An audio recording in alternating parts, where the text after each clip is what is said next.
तालीम से भी आरास्ता किया जाए। सोशल मीडिया के मनफी असरात से नौजवानों को वाकिफ कराया जाए। बंगलुरु में बोर्ड ऑफ इस्लामिक एजुकेशन के इजलास में इन ख्यालात का इजहार किया गया। इंडियन काउंसिल ऑफ फतवा एंड रिसर्च ट्रस्ट के सदर मौलाना बदिउल जमान नदवी कासमी ने कहा कि मौजूदा दौर में नौजवान नस्ल दीनी और इखलाकी तालीम से दूर हो रही है। इसकी वजह से समाज में तालीमी तरक्की के बावजूद बुराइयां फैल रही है।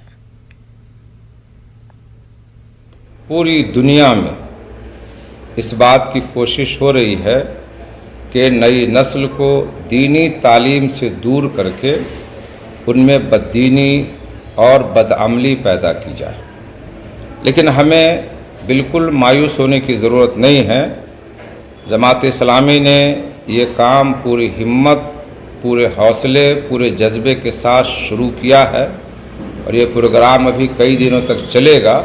इंशाअल्लाह इससे नई नस्ल में इस्लामी तालीम को आम करने का बहुत बड़ा ज़रिया साबित होगा।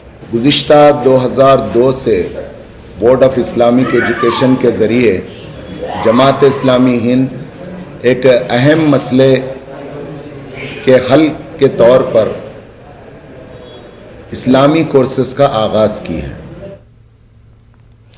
मुंबई